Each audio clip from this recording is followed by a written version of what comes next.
예, 이준석 이제 후보라고 뭐 해야 될 것 같습니다. 등록하셨죠? 예, 오늘 아침에 선관위에 가서 과천에서 등록하고 왔습니다. 뭐 1호신 거죠? 지금 대선 후보들 중에서? 제 앞에 없던 것 같아요. 예, 근데 뭐 다른 분이 일찍 와서 했는지는 모르겠지만은 예. 언론엔 그렇게 나고 있습니다. 그렇군요.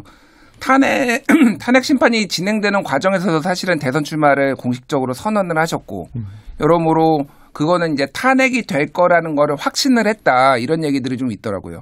계엄 상황을 보고 나서 그것의 불법성, 위헌성을 판단하는 건 어렵지 않았습니다.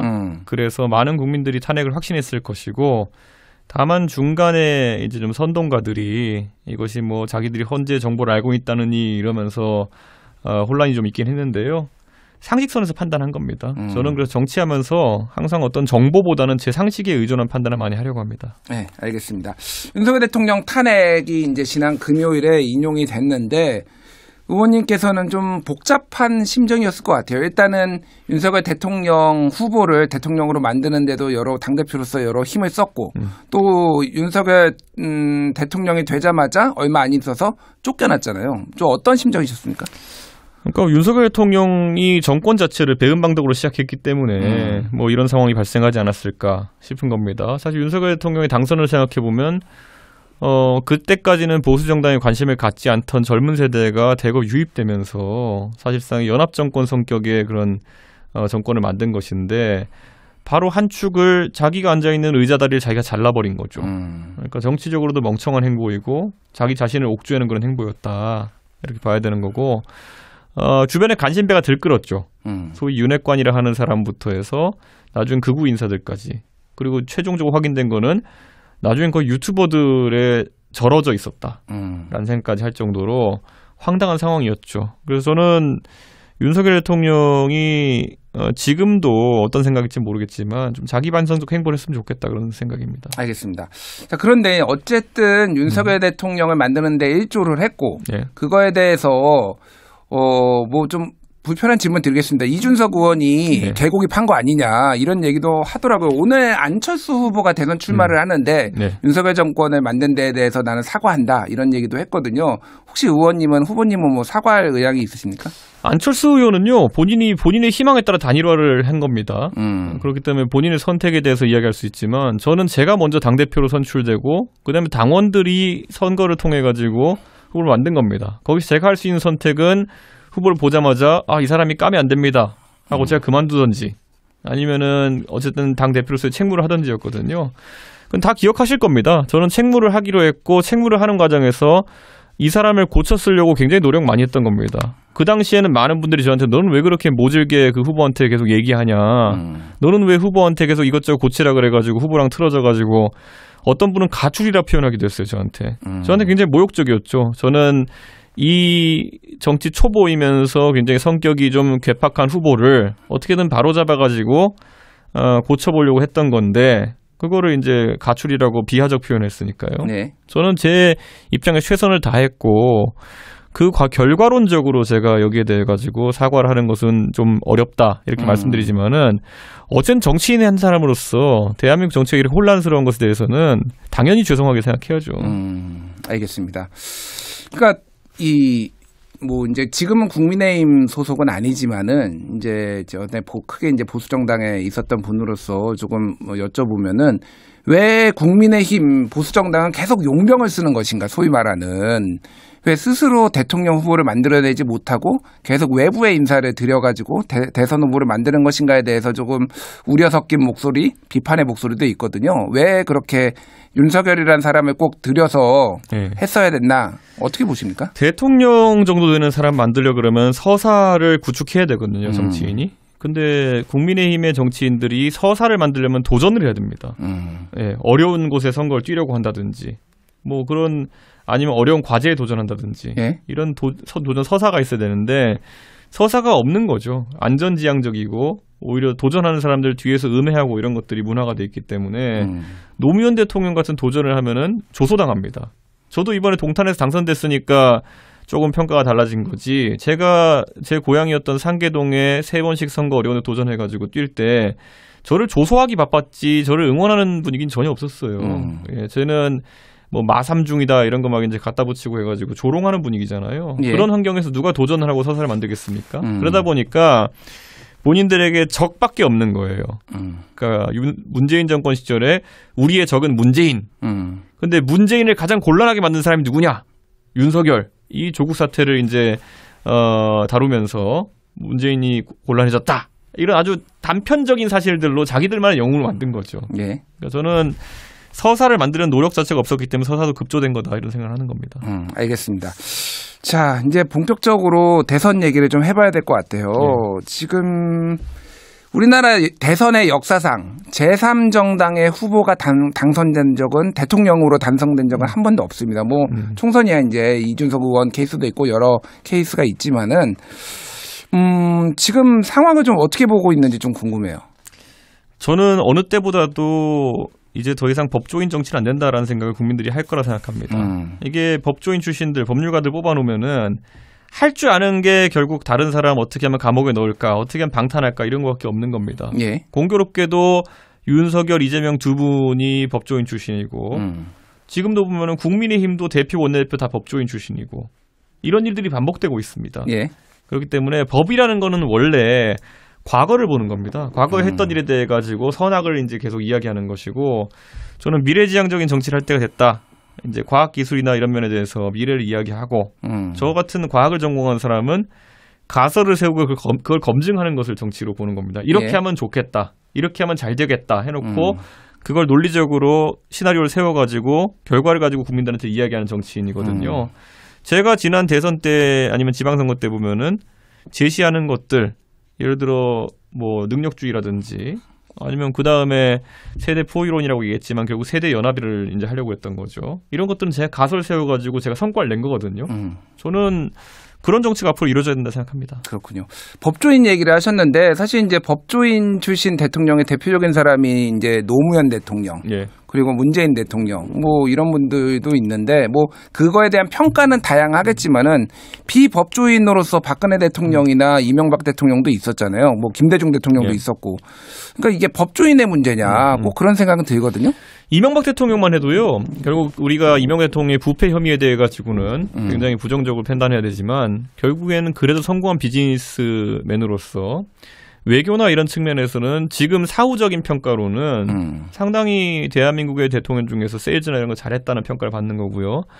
박근혜 대통령은 박정희 대통령 후광 때문에 좀 정치하는 게 그게 많이 드리워서 그렇지 한편으로는 정책 면에서는 중도화되고 그리고 복지에 대한 어떤 새로운 시도들을 많이 했던 대통령 기록되거든요. 예. 뭐 기초연금이라든지 기초연금. 예. 반값 등록금이라고 하는 국가장학금 제도라든지 이런 것들은 박근혜 정부 시절에 태동된 거고 다만 그 안에서 그걸 다 살리지 못하고 국정교과서 논쟁이라든지 이런 좀 우파 강경성 정책들을 하면서 이제 지지가 많이 떨어진 것이겠죠. 그러니까 저는 그래도 법조인들이 들어섰을 때 문재인 대통령 보십시오. 결국에는 검찰총장으로 어떤 사람을 뽑아가지고 적폐청산하라고 그 좋은 시기를 날려보낸 거 아닙니까? 그리고 그 검찰총장은 자기 수하로 또 그런 거 잘 수행하는 한모 씨 검사를 두고 결국에는 보복으로 다 보낸 거 아닙니까? 세월을. 그러니까 저는 그런 게 상당히 아쉽습니다. 노무현 대통령도 방금 언급하지만은 검찰과의 관계가 불편했던 것도 우리가 기억할 텐데요. 그건 노무현 대통령의 귀책 사유는 아니겠지만은 네. 한편으로는 법조에서 너무 많은 진력을 쏟았다. 처음에 강금실 법무부 장관을 임명한다든지 네. 이런 것들은 법조 개혁에 대한 노무현 대통령의 의지가 관철된 것이었거든요. 근데 그게 대한민국의 다는 아니거든요. 그러니까 저는 노무현 대통령께서도 시야가 초기에 그런 법조 권력과의 싸움 쪽으로 갔던 것이 안타깝다. 그런 생각을 합니다. 알겠습니다. 근데 제가 이제 딱 듣기로는 예.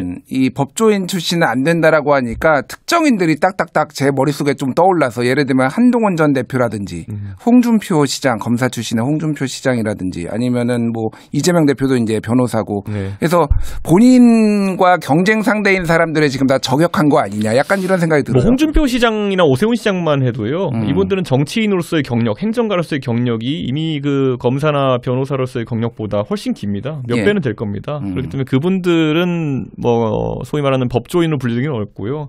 우리가 잘 아는 윤석열 대통령이나 아니면 한동훈 전 법무부 장관 이제 전 대표는 법조 경력이 정치에 비해서 거의 10배 이상 길죠.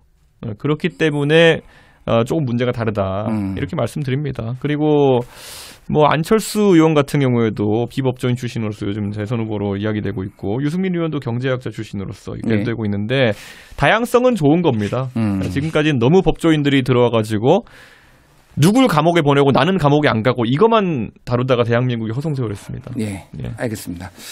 자, 그럼 이제 제3지대 후보가 항상 어려운 거는 우리가 익히 알고 있고 그러다 보니까 대선 때만 되면 항상 단일화 압력이 있었거든요. 그렇죠. 이준석 후보는 이미 단일화는 하지 않는다라고 여러 차례 얘기를 한 걸로 알고 있는데 단일화를 저는 질문을 좀 바꿔볼게요. 단일화를 하게 될 만한 조건이 있습니까? 그러면은 단일화가 가능할 수도 있다.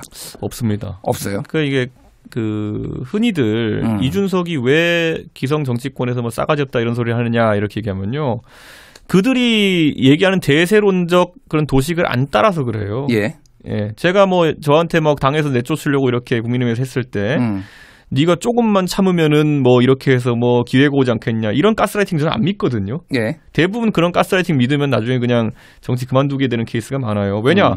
저한테 이 무자비한 자들이 무지막지한 자들이 성상납이라는 허위 사실로 걸어버렸잖아요. 예. 그렇기 때문에 이거에서 제가 가만히 있으면은 너 문제 있는 거 아니야 이렇게 하는 여론이 퍼질 것이고 저는 거기에 강하게 대처할 수밖에 없었던 것이고 저는 꿀릴 게 없으니까 강하게 대처했던 것이죠. 그러니까 그런 조언해주는 척하면서 말도 안 되는 소리 하는 경우가 많은데 지금 그 단일화 같은 경우에도요. 생각해 보시면은 제가 그냥 관성대로 뭐 그냥 가스라이팅하는 거. 야, 네가 뭐 보수 정치인 하려 그러면은 뭐 배신자론에 안 들어가려면은 뭐 이렇게 해서 뭐 이렇게 해야 된다. 뭐 나중에 너 보수에 심상정 되는 거 아니냐. 뭐 별의별 얘기 다 해요. 네. 그건 그들이 살아온 세상에서의 그들의 이야기고요. 저는 그런 거 믿지 않습니다. 그러니까 예를 들면 제가 조금 더 구체적으로 안 하신다고 하니까 알겠는데 예를 들면 이렇게 한번 해볼게요. 예전에 노무현 정몽준 단일화 같은 경우에도 여러 가지 세부적인 룰 가지고 했지만은 결국은 여론조사로 누가 높게 나오느냐로 했잖아요. 이거를 그러니까 제3지대 너희가 후보를 접어라가 아니라 예를 들면은 뭐 국민의힘의 뭐 오세훈 시장 뭐 이런 분들이 다 후보가 됐다. 이건 아주 가정입니다. 그래서 동등한 자격으로 여론조사로 한번 단일화 해보자. 이렇게 제안이 와도 안 하실 건가요? 저는요 동탄 선거 때도 저한테 그런 제안을 한 사람들이 많았죠. 저는 하면은 진다는 확신이 있었어요. 네. 그렇게 왜냐하면 대한민국의 그 평론가나 아니면 언론인들이 보수와 진보로 나눠져 있다라는 그런 상투적인 이야기를 하지만은 사실은 저는 미래냐 과거냐로도 나뉘어 있다는 생각을 합니다. 예. 아까 제가 법조냐 아니면 나머지 이제 미래냐 이런 얘기를 한 것도 있는 것처럼 대한민국 국민들이 그렇게 간단하게 보수 뭉친다, 진보 뭉친다 이런 식으로 생각하지 않습니다. 이 선거를 통해서 대한민국이 적어도 어제보다 나은 내일이 될 것이냐라는 걸 기대하는 거지. 예. 뭐 합치면 이긴다 이런 이야기는 예전에 황교안 대표가 2020년에 무조건 뭉치면 이긴다 그래서 미래통합당 시도를 해가지고 그때 180석으로 깨지면서 103석이었죠 미래통합당. 그러니까 상대당이 180석 되면서 그렇게 그냥 다 부인된 이론이거든요. 합치면 이긴다 이런 거는 보수가 옛날에 한 1990년대쯤에 할 수 있던 얘기고 그게 3당 합당의 이론적 근거가 되는 거지. 지금은 전혀 아닙니다. 그런 게. 그렇군요. 알겠습니다. 그러면은 이제 우리나라에는 결선 투표제가 있는 게 아니니까 이준석 후보가 이기기 어렵지 않냐, 대선에서 당선되기 어렵지 않냐라는 게 중론이기는 해요. 어떤 승리할 비책을 좀 가지고 계시니 궁금해요. 비책은 방송에서 털어놓으면 안 되는 거고. 근데 이준석에 대해서 사람들이 많은 예상을 하지만 또 끝까지 맞는 경우도 거의 없습니다. 사실 작년, 지금이 벌써 한 4월 8일인가요? 작년으로 돌아가 보면은 선거 총선 이틀 전인가 그랬을 텐데요. 그때 전부 다 이준석 끝났다라고 이제 방송에 노래 부르고 있었죠. 그런 상황이었고 이준석 뭐 당대표 쫓겨나면은 저 사람 이제 정계 은퇴하는구나 이런 얘기하는 사람도 많았고. 제가 이걸 그래서 제가 이렇게 얘기하는 이유는요. 저는 정치를 진정성 있게 하면 항상 그 결과는 따라온다는 생각을 했습니다. 대선을 앞두고도 오늘 제가 밤 늦게 이제 새벽 1시에 이제 대구로 내려가서 이제 인사하는 일정을 할 거거든요. 새벽 5시부터. 진정성으로 승부하는 것이 유일한 답이다. 그리고 그 안에 세부적인 기술이나 이런 것들은 대한민국에서 누구보다 제가 잘할 자신 있다. 이렇게 말씀드립니다. 알겠습니다. 좀 정치 현안이긴 하지만은 또 대선하고 관련된 거 가지고 여쭤볼게요. 지금 우원식 국회의장이 개헌을 하자. 그래서 대선 이번 투표 때 같이 개헌 투표도 하자 이런 제안을 했고 그런데 이제 국민의힘 쪽에서는 환영을 했고 민주당의 이재명 대표는 내란 종식이 우선이다 이런 얘기를 해서 조금 거리를 두는 상황이에요. 이준석 의원은 좀 어떤 개헌에 대해서 어떤 생각을 가지고 있는지 뭐 이제 어떤 정치 이 권력 구조 개편 뭐 4년 중임제도 있고 뭐 여러 가지가 있을 수 있고 뭐 결선 투표제라든지 그 외에 여러 가지가 있는데 어떤 생각을 가지고 계십니까? 저는 개헌을 이렇게 너무 날 잡아 해야 된다는 분위기 또는 이렇게 빅 이벤트로 만들 필요 없다 생각합니다.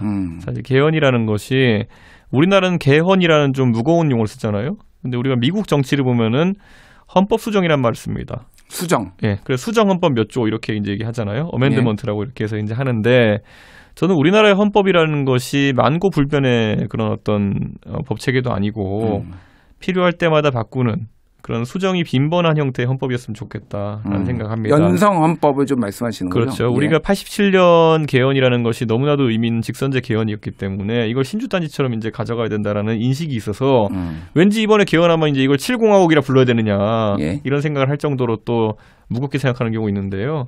저는 개헌 수요가 생길 때마다 국회가 합의를 통해 가지고 이런 것들을 통과시키는 것이 중요하다. 그래서 저는 이번에 오히려 이 너무 큰 개헌이라는 무게를 60일도 안 되는 시간에 처리하려고 하면은 날림성 무거운 개헌이 될 수 있다. 그래서 저는 그거는 좀 우려스럽습니다. 하면 좋죠. 근데 잘 안 될 겁니다. 알겠습니다. 예.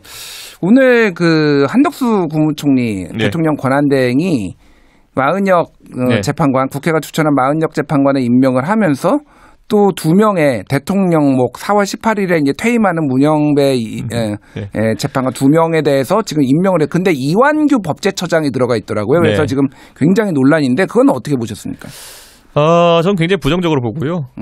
논란이 많은 인사를 지금 굳이 임명할 필요 없다 이런 생각이고 한편으로는 저는 뭐 한덕수 총리님이 국민의힘의 영향을 받아서 그랬다라는 뭐 증거나 이런 건 없기 때문에 제 추측입니다만 국민의힘 측은 지금 대선 결과에 따라 가지고 대선 직후에 신정부의 법무부 장관의 주도하에 정당 해산 심판이 걸릴 수 있다는 걸 굉장히 두려워하고 있는 것 같아요. 위헌정당 해산 심판은 법무부 장관이 이제 주도를 해야 되죠. 그렇죠. 그리고 헌법재판소에서 탄핵과 마찬가지로 6인 이상 인용으로 되면 정당이 해산되거든요. 근데 제가 매달 얘기하는 2014년에 이석기 의원의 어떤 그런 내란 음모 예비 음모 그래서 뭐 어떤 강연이라는 데서 어떤 말씀하셨다는 것 때문에 통합진보당이 해산되고 정당 해산이 되면은 그 정당의 지역구와 비례대표 의원이 다 날아갑니다. 그렇기 때문에 국민의힘 의원들 입장에서는 만약에 그런 게 걸리게 되면은 그때 이석기 의원은 예비 음모였지만 지금은 실제 내란에 준하는 행위를 했잖아요. 그리고 거기 보면 정당의 주요 직위에 있는 자가 그런 걸 하면 정당이 해산 심판 대상이 된다 그랬거든요. 1호 당원이란 대통령은 당연히 주요 직위에 있는 자죠. 그리고 그걸 옹호하기 위한 국민의힘 의원들의 기록도 남아 있고요. 그러면은 선거 결과에 따라 가지고 이거 자칫 잘못하면 해산 심판 걸리면은 1-20%의 확률이라도 이게 인용될 확률이 있으면은 그 당에 같이 있으면은 불안한 겁니다. 그러면은 1-20%의 확률로 그러니까 이게 낮은 확률처럼 보이지만은 1-20% 확률로 내가 정치적으로 죽는다 이런 거예요. 그럼 높은 확률이죠. 그렇게 되면은 이 변수를 줄이는 것이 국민의 입장에서는 지금 상황에서도 굉장히 중요할 것이다. 그래서 좀 그런 곳에 우호적일 수밖에 없는 헌법재판관들을 임명해야 된다는 내부적인 압력이 있었을 겁니다. 근데 이완규 법제처장은 지금 내란 가담 혐의로 경찰에서 지금 조사받고 피의자 신분이거든요. 이게 그래서 이게 좀 적절하냐 또 대통령 권한대행이 임명할 권한조차 없다. 현상 유지만 해야 된다. 이런 얘기가 좀 법조인 다수설이라서. 자, 우리가 이종섭 호주 대사를 임명할 때 저거 굳이 선거 앞두고 왜 저러냐 이랬는데 사실 악재가 맞잖아요. 그런데 그 악재보다도 더 중요한 리스크가 있었던 거겠죠. 그 이종섭 장관에 관해서는 뭐 최혜병이라든지 아니면 박정훈 대령 관련해 더 리스크가 있었기 때문에 그런 식의 일을 한 거겠죠. 지금도 아까 말했듯이 이걸 선거 앞두고 하는 것 자체가 비상식적이거든요. 그런데 하는 이유는 아까 말했던 것처럼 결국 지금 권한대행 체제에서 임명을 해놔야 아까 말했던 그런 위헌정당 심판이라든지 해산 심판이라든지 이런 것들에 리스크를 덜어낼 수 있다라고 판단하는 거 보입니다. 알겠습니다. 자, 이제 대선이 이제 조만간 후보들이 조금씩 등록을 할 것 같은데 선거의 3요소는 구도 인물 이슈 보통 뭐 이런 얘기를 하잖아요. 일단 제일 중요한 게 구도라는 얘기를 많이들 하시더라고요. 뭐 어쨌든 어느 게 중요한지는 저도 모르겠으나 구도가 그럼 어떤 식으로 몇 자 구도가 좀 될 것 같나요, 이게? 저는 뭐 여러분들이 나올 수 있다 생각하지만 유의미한 건 3자 구도일 거라 생각합니다. 그리고 예전에 안철수 의원이 대선을 뛸 때 그때 안철수 의원의 지지율도 뭐 6% 7% 이러다가 나중에는 1등하는 조사도 한번 나왔던 걸로 기억하고 있습니다. 그러니까 탄핵 대선이라는 것은 변동성이 워낙 크기 때문에 우리가 지금 뭐 일희일비할 필요는 없다라는 생각을 하고요. 그때 안철수 의원도 1위 하는 지표가 잠깐 나왔던 적도 있지만 결국 본인이 그걸 계속 끌고 갈 역량이 좀 정치적으로 그 당시 훈련이 덜 됐기 때문에 결국에는 뭐 우리 잘 아는 병설 유치원 논란이라든지 뭐 여러 가지 좀 토론에서 말실수라든지 이런 게 부각됐던 거 아니겠습니까? 그러니까 2017년 대선 말씀하시는 거죠? 탄핵 대선 말하는 거죠. 예. 저도 그렇기 때문에 이 사이클 속에서 제가 그래도 정치를 하면서 쌓아온 경력이나 아니면 그런 노하우들이 있기 때문에 그런 파도에 이제 그 높은 지점에서는 파도를 좀 타고 내려간 지점에서는 또 잘 웅크리고 이런 것들을 어떻게 잘 해내느냐가 저에게 달려있다 봅니다. 알겠습니다. 이준석 후보에게 이제 따라다니는 얘기가 이제 뭐 요거는 많이 질문도 받으셨긴 했는데 젠더 갈라치기.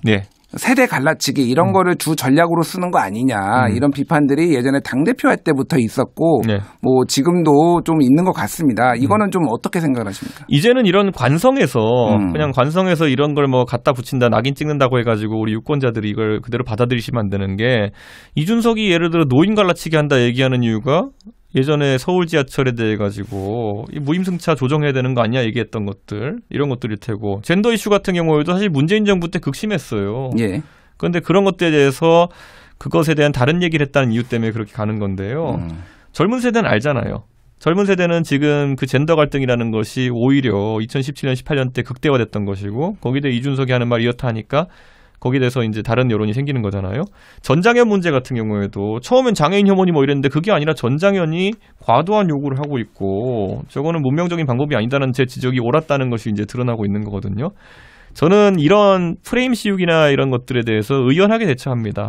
왜냐하면 그렇게 하지 않고는 대한민국의 문제들이 해결이 안 되고요. 저는 그 성과가 조금씩 나오고 있다. 이런 생각합니다. 전장현도 예전만큼 그렇게 무조건 장애인이 선자다라는 프레임에서 시위나 이런 걸 하지 않거든요.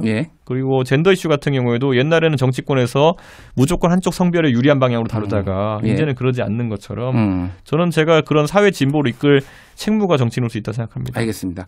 어제 오늘 좀 중요한 몇 개 이준석 후보한테는 중요한 게 나왔는데 하나는 허은하 전 대표의 가처분 신청이 지금 기각됐다. 두 번째인 거고 또 하나는 경찰에서 이준석의 하버드 성적표가 위조되지 않았다라는 걸 확인해 준 게 또 있더라고요. 사실 제 하버드 성적표 위조건 같은 경우는 제가 성적표도 다 공개하고 학생증도 공개하고 뭐 졸업증명도 다 공개하고 했는데요. 그냥 유튜버들이 윤석열 정부에 대해서 제가 쓴소리 하니까 극우 유튜버들이 하는 사람들이 계속 이의 제기를 한 겁니다. 그런데 뭐가 잦으면 뭐가 난다고 그냥 계속 그렇게 나오니까 뭔가 있나 싶어가지고 많은 분들이 혹했던 건데요. 이미 무혐의 다 나오고 그리고 이것 다 해결된 거고 성상납 이런 것도 이미 무혐의 나온 지 오래됐거든요. 그런데 아직도 저한테 뭐 성상납 어떻게 했냐 빨리 수사해라 이러고 있는 분들이 있거든요. 그러니까 이게 대한민국 기득권 정치가 젊은 사람 하나 묻으려고 이런 것들을 갖다 쏟아붓고 이런 게 하나의 문화가 돼버렸는데 저는 이제는 좀 이런 흑색 선전에 너무 많은 시간을 정치인 낭비하지 않아도 되는 그런 세상이 됐으면 좋겠습니다. 그리고 허은하 대표의 건에 관해 가지고는 이제 법적으로 본인이 하실 만한 거 다 하셨으면은 받아들이는 것 같은데 뭐 참 안타깝습니다. 왜냐하면 이 문제는 애초에 개혁신당의 당원들이 이렇게 판단했던 거고 이미 그때 종결이 난 것인데 어떻게든 이슈화를 계속 하려는 움직임이 있었던 것 같은데 다 종결됐으니까 개혁신당은 지금 일치 단결해서 대선 준비하고 있습니다. 허은하 대표하고의 갈등이 뭐가 됐든 그게 이 대선 대권 행보에 좋지는 않다 이런 얘기도 있더라고요. 좀 허은하 대표랑 화해를 하고 대선 캠프에서 같이 일을 한다든지 뭐 이런 생각 없으신가요? 애초에 저는 허은하 대표에 대해 가지고 뭐 허은하 대표를 어떻게 하겠다는 얘기를 한 적이 없기 때문에 허은하 대표가 저에 대해서 험한 말들 요즘 하고 다니시는 건 알지만은 그 이유를 저는 알지 못합니다. 그렇기 때문에 그거는 제가 풀 사항이 아닌 것 같습니다. 허은하 대표가 마음을 바꿔야 된다. 무슨 생각인지 모르겠습니다. 저는 제가 뭐 예를 들어 허은하 대표를 나가라고 한 것도 아니고 저는 당직자들과 오해가 있는 것 같으니 결자 해제란 말밖에 한 게 없거든요. 근데 거기서 이제 본인이 왜 돌발 행동들을 했는지는 모르겠지만은 저는 언제든지 대선을 승리를 위해 가지고 힘을 합친다면은 거기에 응할 자신이 있습니다. 예. 자, 이거는 마지막으로 오늘 이제 인터뷰 앞으로 하실 분들한테도 다 공통 질문인데요. 이준석에게 대한민국이란 무엇인가? 그리고 이준석에게 리더란 무엇인가? 뭐 합쳐서 말씀하셔도 되고요. 예. 제가 85년생인데요. 저희 세대가 아마 선진국으로 바뀌어가는 대한민국 속에서 이제 살아왔던 그 세대일 겁니다. 그럼 그 세대가 바라는 대한민국의 상이라는 것이 기성세대와는 좀 다를지도 모르겠습니다. 기성세대의 그런 역할과 영광은 존중하면서도 이제 새로운 대한민국을 만들겠다는 의지가 있고 그 대한민국이 국제사회에서도 빛나길 바라는 게 이준석의 대한민국의 의미고요. 저는 리더라는 것은요. 항상 책임 있는 결정을 하고 용기 있게 나서는 사람이다 이렇게 생각합니다. 대한민국에 팔로워가 너무 많아요. 그러니까 정치인 중에서 결국 여론에 따라 가지고 이렇게 움직이는 팔로워가 너무 많은데요. 저는 항상 대한민국에 좋은 길을 제시하고 그 방향으로 이끌어 가지고 대한민국이 발전하는 그런 리더십을 발휘하고 싶습니다. 네, 알겠습니다. 오늘 여기까지 하겠습니다. 지금까지 개혁신당 이준석 대선 후보와 함께했습니다. 후보님 감사합니다. 예, 감사합니다.